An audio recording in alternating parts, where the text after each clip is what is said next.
What's going on, everybody? It's Sky from Arthritis to Athlete here, and if you've been watching my channel for any length of time, you would have known that just a few weeks back, I did a video about what the media doesn't really talk about concerning the coronavirus. Essentially, I just talked about how factory farms, which is where we get the overwhelming majority of our meat in this country, can provide perfect breeding grounds for pathogens like viruses, as well as highly deadly antibiotic-resistant bacteria. And while the media has remained rather indignant to this type of idea, there has been one standout example that has recently come to my attention, and I wanted to talk about it today. It's a video of Bill Mahers, of all people, addressing these issues head on with no restraint. Now look, I don't agree with Bill Mahers on all things, but you gotta admit, when the dude's right, he's right. I wanted to discuss my ideas on this, as well as back up some of the things Bill was saying, so that people can't necessarily shoot the messenger per se, and not take seriously the implications of his message. So, without further ado, let's jump right into it. Roll that intro.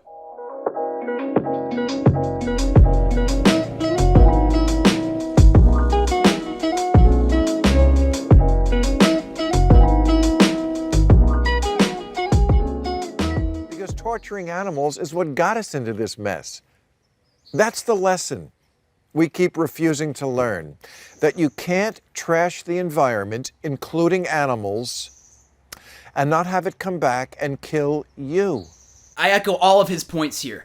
It's sort of the you reap what you sow kind of idea. Like I said in my previous video, modern intensive factory farming practices are horrible for the environment, and if we don't start moving in the right direction, it's gonna come back and bite us in one way or another. Surprisingly, animal agriculture is one of the main causes of water usage, species extinction, and deforestation. And speaking of deforestation, this is one issue that is pretty relevant to the area of global pandemics. It's very clear that intensive animal agriculture is responsible for anywhere from 70% to 92% of Amazon deforestation.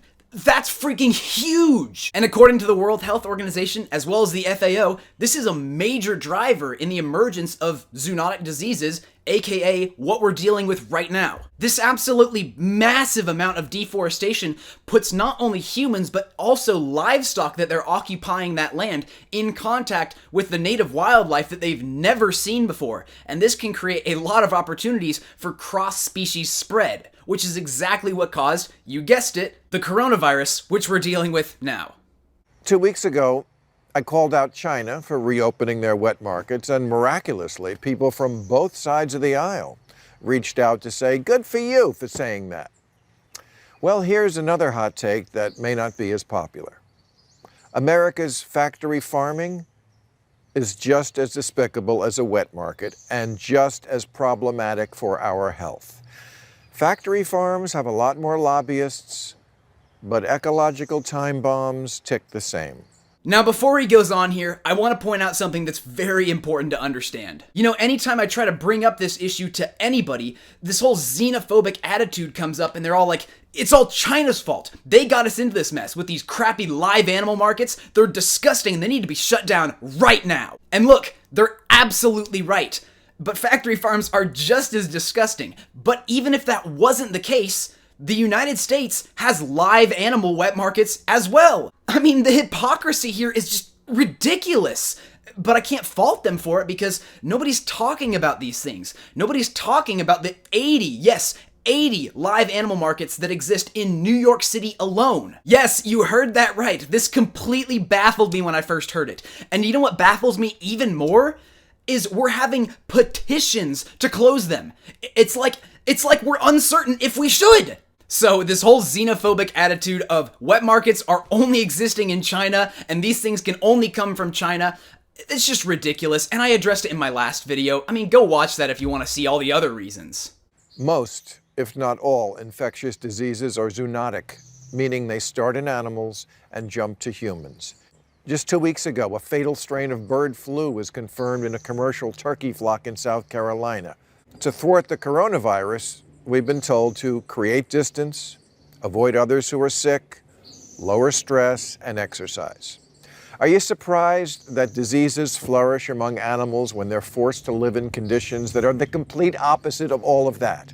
Also, really great points. And I want to talk about this, how there are outbreaks of avian flu and other zoonotic diseases on factory farms every single year, And nobody's really talking about this, and the industry doesn't really up its regulations to stop these things from happening in the first place. And another example, the swine flu in 2009 was first detected in people in the United States and had its genetic lineage traced back to North American and Eurasian pigs. At any point, we could be one genetic mutation or reassortment away from the next global pandemic.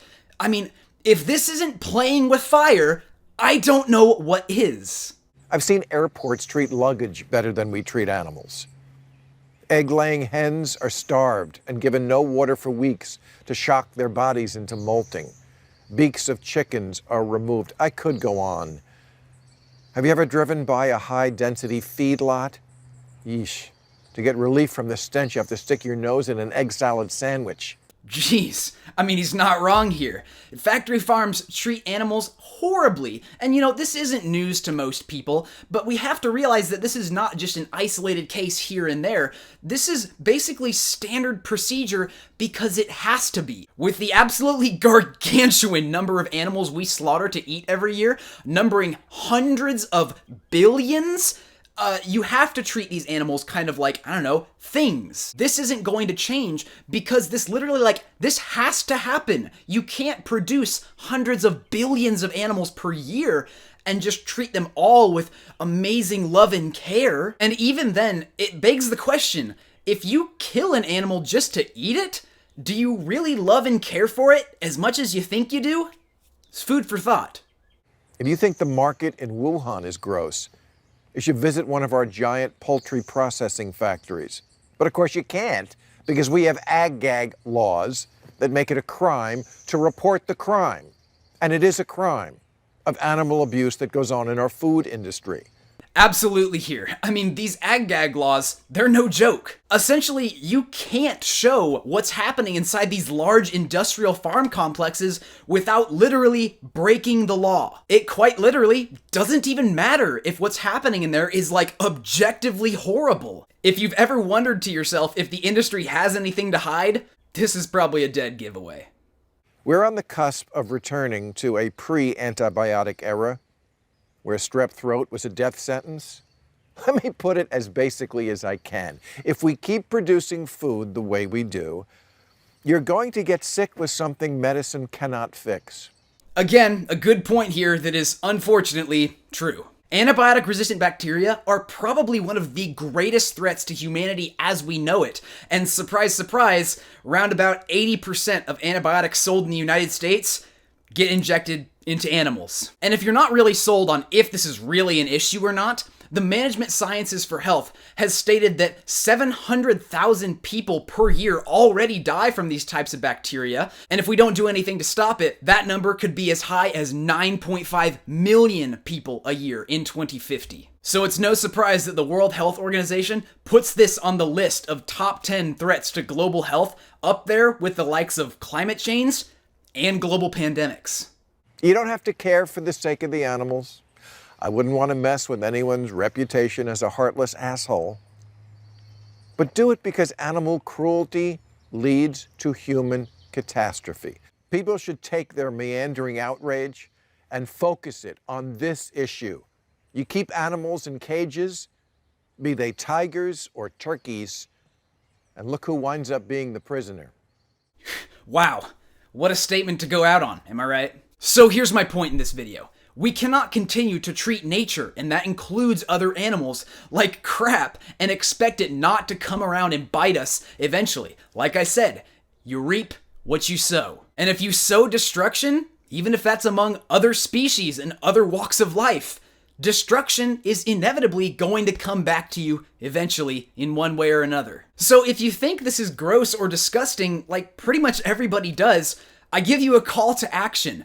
Put your money where your mouth is. These things only continue to happen because it's economically viable. If you're going to a restaurant or a friend's barbecue and you get a steak or a burger, it's a near guarantee that that was factory farmed meat. We as people are literally paying the salaries of the people who do this. We're paying for this to happen. So if you don't agree with it, here's a novel idea. Don't pay for it. I mean, it seems like common sense, right? But I kid you not, I still have conversations with people saying how opposed they are to factory farming, how gross it is, while they're literally eating a hamburger from McDonald's. And yes, that's absolutely a true story. So hey, I'm gonna stop talking so much about this and wrap up the video right here because I think I'm running out of time. I know this video was a bit more serious than my average one, but I hope you enjoyed it. Nevertheless, I feel it needed to be said. And as always, if you got any value out of this video, please consider adding value back to my channel by liking, commenting, and hitting that subscribe button down below, as well as the bell icon next to it. That helps my channel out a bunch. Alright, until next time, let's put our money where our mouth is, spread love, spread grace, and I will see you guys very, very soon.